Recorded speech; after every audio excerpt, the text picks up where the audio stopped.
18 से 25 साल की उम्र है, उस 18 से 25 साल की उम्र के अंदर ना जितना रिस्क ले सकते हो, जितना ट्रैवल कर सकते हो करो।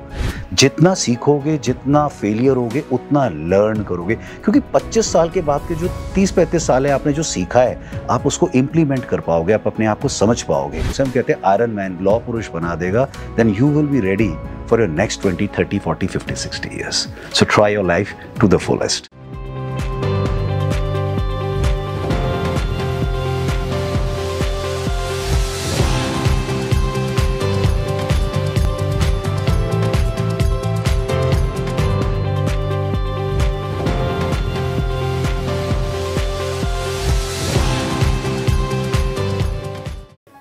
Entrepreneurship in India is growing day by day.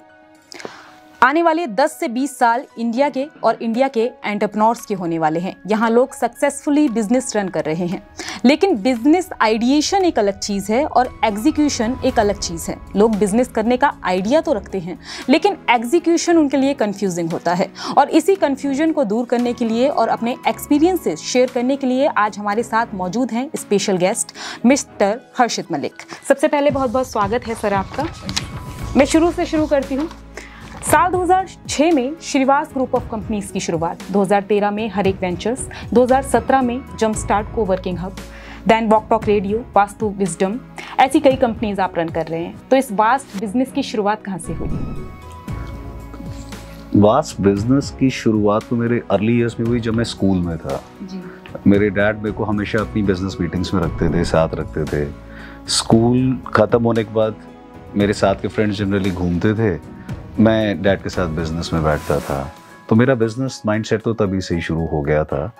और 2006 में तो हमने अपनी श्रीवास कंपनी को डाला था, बट उससे पहले भी हमने बहुत सारे मल्टीपल बिजनेसेस किए थे। हमने टूरिज़्म के अंदर भी बिज़नेस किया था, अपना कार्स के अंदर भी बिज़नेस किया था, स्टॉक शेयर्स ब्रोकिंग्स में भी किया था। Even we have a big business of metals जो हमारे डैड ने उस टाइम स्टार्ट किया था। पर जैसे शादी हुई 2005 में, तो फिर कुछ नई शुरुआतें करनी थी, तो डैड, मैंने, भैया ने मिलके श्रीवास ग्रुप ऑफ हमने कंपनीज को तब स्टैब्लिश किया। So the model was all together कि कुछ लीग से हट के एक नया ब्रांड स्टैब्लिशमेंट हर किसी को लाइफ में करना चाहिए। तो 2005 के बाद जो समय आया था वो रियल एस्टेट में काफ़ी बूम का था। मेरे को काफ़ी अपॉर्चुनिटीज़ दिखी, एरियाज दिखे जहाँ पे पोटेंशियल था ग्रोथ का। तब लोग डिजिटल एरा वर्ल्ड को नहीं समझते थे, तब भी लोग मैन टू मैन या 1-to-1 सेल्स ज़्यादा चलती थी, क्योंकि एजुकेटेड थे, एक्सपोजर था। सबसे इम्पॉर्टेंट चीज़ थी, मेरा माइंडसेट क्लोज नहीं था, रिजिड नहीं था कि एक जगह पे बैठा हूँ, इसमें इनकम आ रही है तो सिर्फ यहीं पे बैठा रहूँगा। बहुत लोग इस कंफर्ट जोन से बाहर ही नहीं आ पाते हैं। अगर किसी ने कुछ बना के, पिताजी ने, दादा ने बना के दे दिया है, तो लोग वहीं पे अटके रहेंगे कि इसको बड़ा करते हैं, बट रिस्क टेकिंग नहीं करते हैं। हमने रिस्क टेकिंग भी लिया था, लाखों रुपए का माल हज़ारों रुपए में बेच के फिर हज़ारों रुपए से दोबारा शुरुआतें भी करी थी। बिजनेसेस में अप्स एंड डाउन्स आते रहते हैं। डैड मेरे शुरू से ही बिजनेसमैन थे। हमारी अलीगढ़ में जहाँ मैं पैदा हुआ था, वहाँ पे सोप और सर्फ मैन्युफैक्चरिंग होता था। तो निरमा एरियल आने से पहले वहाँ के हम लोग लीडिंग सप्लायर्स होते थे, हम मैन्युफैक्चर करते थे। तो उस ज़माने से बिजनेस माइंडसेट बनता गया। बट क्योंकि मेरे डैड भी एंटरप्रेन्योर थे, वो नए नए रिस्क लेते रहते थे, तो वही शायद हमारे खून में आ गया, मेरे ब्रदर के भी आ गया। तो हमने रियल एस्टेट, जो हमें बिल्कुल नहीं आता था, टोटली ज़ीरो था, उसको ट्राई किया। और उसको मैं आगे मार्केटिंग वर्ल्ड में डिजिटल से जोड़ के, इंटरनेट से जोड़ के एक्सपैंड करते गया। And things grow on. फिर एक लेवल पे हम पहुँचे 2010, 11, 12 तक, जब ठीक ठाक अपना सेटअप कर लिया, पैसे भी कमा लिए, ब्रांड भी स्टैब्लिश हो गया। 2 लोगों की कंपनी बहुत सारे लोगों में बदल गई, अलग अलग ऑफिसेस खुल गए। तो फिर थोड़ा मन में आया कि अब थोड़ा चेंज और करते हैं। कहते हैं ना, अगर मोनोपोलिस्ट हो जाएं, एक ही रिजीम में चले जाएं, तो आदमी बोर हो जाता है। लाइक व्हाट इज नेक्स्ट, ये यूजुअली लोग ये भी नहीं सोच पाते व्हाट्स नेक्स्ट। तो एक मोनोटोनस सी लाइफ हो जाती है, वही मॉडल, वही बिजनेस। मैं थोड़ा कंफर्ट जोन से बार बार बाहर आ जाता हूँ। तो मैंने आके बाहर निकल के 3-4 साल वर्ल्ड ट्रैवल किया, शायद बिना मोबाइल के भी किया। मैं तब भी टेक्नोलॉजी यूज़ नहीं करता था, ईमेल्स के ऊपर रहता था। बैग डाल के London, Germany, Australia, middle east, Europe, America, पूरा मैं घूमता रहा कि वर्ल्ड में चल क्या रहा है। ऐसा क्या है जो हम लोग इधर नहीं सीख पाए हैं वहाँ पे सीख पाए हैं। तो मुझे नए नए बिजनेस मॉडल्स दिखे, चीज़ें दिखे। मैं कई साल लंदन रहा, मैंने वहाँ पे को-वर्किंग मॉडल, एंजल इन्वेस्टमेंट, ये सब सीखा। तब मैंने वहाँ पे एंजल डन, एक सबसे बड़ी कंपनी थी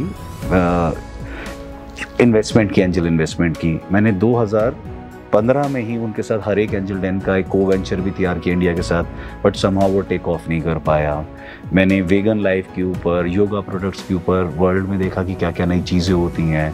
मैंने ब्रिटिशर्स के साथ, जर्मन्स के साथ वहाँ पे काम किया, उनके साथ चीज़ें सीखी। So I used to be with them. कई साल बिना इनकम के मैं उधर रहा। सो वहाँ से मुझे पता चला कि world is changing very fast. हम लोग अगर अपने कुकून में रहेंगे, नई नई चीज़ें ट्राई नहीं करेंगे, मल्टीपल इनकम्स नहीं बनाएंगे, तो कल अगर हमारा एक बिजनेस गिरा तो सब कुछ गिर जाएगा। क्योंकि life is so unpredictable and so is business. कल अगर रियल एस्टेट नहीं चलता है, डाउनफॉल पे जाता है, what are my different sources of income? I will not depend on just banks, FDs, returns and golds. The life is to try new and things. इसलिए मैं फिर रेडियो के बिजनेसेस में भी आ गया। को वर्किंग तो मैंने पहले ही स्टार्ट कर दिया था। So things went off very well. मुझे सिर्फ एक चीज़ मज़ा आई, I enjoy every day of my life in these multiple businesses and my multiple partners. Sir, यहाँ पे आपने को वर्किंग हब की बात करी। उत्तराखंड में स्टार्ट करने वाले से शायद आप पहले शख्स हैं, तो इसके बारे में कुछ बताइए। ये आइडिया आपको, आपने बताया कि आप वहाँ गए और आपको आइडिया, इसके बारे में कुछ बताइए, कैसे काम होता है यहाँ पे? देखिए, को वर्किंग का सबसे बड़ा रीज़न क्या आने का कि मिलके सब लोग काम कर सकें। हम लोग अपने कंफर्ट जोन से बाहर नहीं आते हैं और किसी के साथ भी कुछ शेयर नहीं करना चाहते हैं। हमें लगता है हमारी नॉलेज, मेरा प्रोडक्ट ही सबसे यूनिक है। बट मॉडर्न वर्ल्ड चेंज हो चुका है। आज ओला, उबर जैसी कंपनियां बिना कुछ ओन किए भी वर्ल्ड की सबसे रिच कंपनीज हैं। तो को वर्किंग के अंदर बहुत सारे कम्युनिटी के लोग, कल्चर के लोग, अलग अलग बिजनेस माइंडसेट के लोग एक साथ आके बैठते हैं। उत्तराखंड के अंदर मैं जो नोटिस कर रहा था, हर आदमी अपने फिक्स मॉडल में है। कोई जॉब करना चाहता तो चला गया, कोई एक बिजनेस में तो बाहर नहीं आ रहा है। बट देश बहुत तेजी से बदल रहा था। बैंगलोर में, नॉर्थ इंडिया में, दिल्ली, मुंबई, इन सब एरियाज में को वर्किंग, एंजल इन्वेस्टमेंट बहुत तेजी से भाग रहा था। मैं एंजल इन्वेस्टमेंट भी उसी ईयर्स में लेकर आया था। मेरे साथ मेरे 2 को फाउंडर्स भी हैं इनके अंदर, मिस्टर मनिंदर जुनेजा, रिदिम थापर। तो हमने मिलके, मैंने उनके साथ ये डिस्कस किया प्लान बाहर से आके कि हमें उत्तराखंड में ऐसा कुछ करना चाहिए कि बच्चे भी, नए एंटरप्रेन्योर्स भी और स्टार्टअप्स कल्चर को लाना बड़ा ज़रूरी है। तो इस मॉडल को हमने सोचा और हमने इस्टेब्लिशमेंट सबसे पहले देहरादून में न्यू रोड के ऊपर हमने इसकी इस्टेब्लिशमेंट करी। स्टार्टिंग के 3 साल बहुत टफ थे, लोगों को समझना टफ होता था। काफ़ी प्रेस हमें कवर करनी आई, मीडिया आई, सब चीज़ें आई।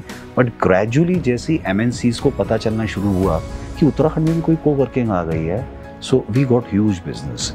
और इधर वो अच्छी यूनिवर्सिटीज़ जितनी देहरादून में है, इन्होंने स्टार्टअप कल्चर को, इकोसिस्टम को बनाना शुरू कर दिया। तब हम इकोसिस्टम के बारे में बात करते थे, आज वो काफ़ी हद तक बन चुका है। तब वो जंप स्टार्ट को वर्किंग हमारा आगे बढ़ना शुरू हुआ। हमने इसकी और ब्रांचेस खोली, चीज़ें चलती गई और आज न जाने कितनी कंपनियां हमारे को वर्किंग में काम करती हैं और कुछ और नए भी अच्छे ब्रांड्स आ चुके हैं। So that culture has change. आओ, बैठो, कार्ड स्वाइप करो, आपका ऑफिस स्टार्ट है, आपको टेलीफोन बिल नहीं देना, आपको कोई रिसेप्शन पे नहीं रखना, आपको कोई अपनी कुर्सियाँ, चीज़ों का अरेंजमेंट नहीं करना। जितने दिन मन हो काम करो। बिजनेस नहीं चल रहा तो ऑफिस शट ऑफ कर दो, बिजनेस बढ़ गया है तो ऑफिस बड़ा कर दो। तो वो एक जंप स्टार्ट ही है, किक स्टार्ट हो जाती है। देखिए, हम बहुत देर से बिजनेस की बात कर रहे हैं। अब मैं यहाँ पे कहूँ कि जॉब एक सिक्योर ऑप्शन है यूथ के लिए। बिजनेस में आपको फेलियर्स फेस करने पड़ते हैं, तो इसे आप कैसे देखते हैं? क्योंकि यूथ जो आज का है वो रिजेक्शंस और फेलियर्स फेस नहीं कर पाता है, तो इसे आप कैसे देखते हैं? देखिए, लाइफ में लोग ना, हर आदमी पैदा होती सिक्योरिटी की बात करता है, जबकि हमारी अगली सांस की भी कोई गारंटी नहीं है कि हम ले पाएंगे कि नहीं ले पाएंगे। बट हम दुनिया में हर चीज़ फिक्स और सिक्योर्ड करना चाहते हैं। बिजनेस में भी लोग सिक्योरिटी चाहते हैं कि मेरी इनकम्स आ जाएं, चीज़ें बन जाएं, पर कोई गारंटी नहीं है। जॉब वालों का जो माइंडसेट है, क्योंकि मैं जॉब में नहीं रहा तो मैं ज़्यादा कुछ नहीं उस पर ऊपर कहना चाहूँगा, बट वो एक माइंडसेट चलता है कि मेरी फिक्स इनकम चलेंगी, शाम को सैलरी आ जाएगी। वो बहुत ज़रूरी है, क्योंकि एक बेसिक लिविंग के लिए एक बेसिक इनकम होना बहुत ज़रूरी है। चाहे वो बिजनेस में है, चाहे इसमें है, वो बेसिक इनसिक्योरिटी सबको होती है। लेकिन एक बार जब वो बेसिक सिक्योरिटी फील हो जाती है, आपका घर पानी सब हो जाता है, फिर लाइफ में आता आगे करे क्या। जॉब वाले होते हैं, हम आगे ग्रोथ करते जाएंगे, वो एक सिक्योर मॉडल से बाहर ही नहीं आ पाते हैं। बिजनेस माइंडसेट के अंदर आपको एनॉर्मस ग्रोथ मिलती है। और लाइफ में रिस्क के अलावा कुछ नहीं है. You have to take chances, you have to take risk, क्योंकि ह्यूमन जो इवॉल्व हुआ है वो चैलेंजेस को लेकर हुआ है. इस पूरी दुनिया में जितने इनोवेशंस हुए हैं, डेवलपमेंट्स हुई हैं, वो सब रिस्क टेकिंग पे हुए हैं. अगर हम रिस्क लेना बंद कर देंगे तो फिर जिंदगी में ना क्रेज खत्म हो जाएगा, कुछ करने का ही नहीं होगा. बहुत पैसे आपके पास पड़े और कुछ करने का नहीं है जी. और आप सिक्योर ही बैठे हो, you will B hopeless. Life बिल्कुल डल हो जाती है. तो मेरे को ऐसा लगता है कि बिजनेस आपको नई नई चीज़ें सिखाता है, घाटा आता है, प्रॉफिट आता है, ये आपको लर्न कराता है और लाइफ में ना एक कंटिन्यूटी रहती है. काफ़ी अच्छी बात कही आपने. पर्सनली मैंने आपकी प्रोफाइल देखी, वैसे तो काफ़ी कुछ था उसमें, बट जो आई कैचिंग मुझे लगा, आपने वहाँ लिखा है कि be a leader, don't be a boss. इसे थोड़ा इलेबोरेट किए ताकि बच्चे जो हैं वो सीख पाएँ कि बॉस ना बने, आप लीडर बने. तो इसे थोड़ा इलेबोरेट कीजिए आप. देखिए, बॉस का माइंडसेट सिंपल क्या होता है, मैंने ऑर्डर दिया वो हो जाना चाहिए. एक लीडर का माइंडसेट होता है कि मैं ऑर्डर नहीं, मैं एक पूरी की पूरी इक्वेशन बनाऊंगा, मैं एक सिस्टम क्रिएट करूंगा, एक टीम क्रिएट करूंगा, और वो टीम की वजह से पूरा काम सक्सेसफुल होगा. बॉस बनने का एक माइंडसेट जनरली ये हो जाता है कि I am the top of the company and I have to lead. जब ये माइंडसेट आ जाता है ना, तो आपका अपने एम्प्लॉयज़, कलीग्स और टीम के साथ कनेक्शन लूज हो जाता है. अगर आप एक लीडर हो तो एक लीडर मोटिवेट करता है, उनके साथ बैठता है, उनकी प्रॉब्लम सुनता है और उस जॉब को सब में बांट देता है. उस जॉब में, उस डिसीजन मेकिंग में लीडर का भी पार्टिसिपेशन होता है. तो जब सारी टीम वर्क होती है, उस टीम वर्क की वजह से कोई प्रोडक्ट सक्सेसफुल होता है, तो उसको एक स्टोरी कहा जाता है. मैं इसको आपको एक और एग्जांपल समझाता हूँ. इन जनरल हमारे बिजनेस मॉडल्स में नॉर्थ इंडिया में जनरली वन मैन शो चलता है. आई am the top most, I am the smartest. I say if you are the smartest man of the organization, your organization will sink someday or other. क्योंकि everything depends on you. कल आप नहीं हो, कल आप बीमार हो तो डिसीजन मेकिंग खत्म. कल आपको कुछ हो गया तो सारा सिस्टम खराब. तो until unless system is there, a system should run. सरकार एक सिस्टम है, कोई भी गवर्नमेंट आ जाए सिस्टम रन करता है. तो सिस्टम बनता है under leadership, under motivation. So without leadership no company can grow anywhere in the world. एक टाइम तक जाएगी, उसके बाद अटक जाएगी. So leadership and motivation are very important in any business model. Youth के लिए कोई खास मैसेज आपकी तरफ से जो आपको देख रहे हैं? रिस्क लीजिए, एंजॉय करिए लाइफ को.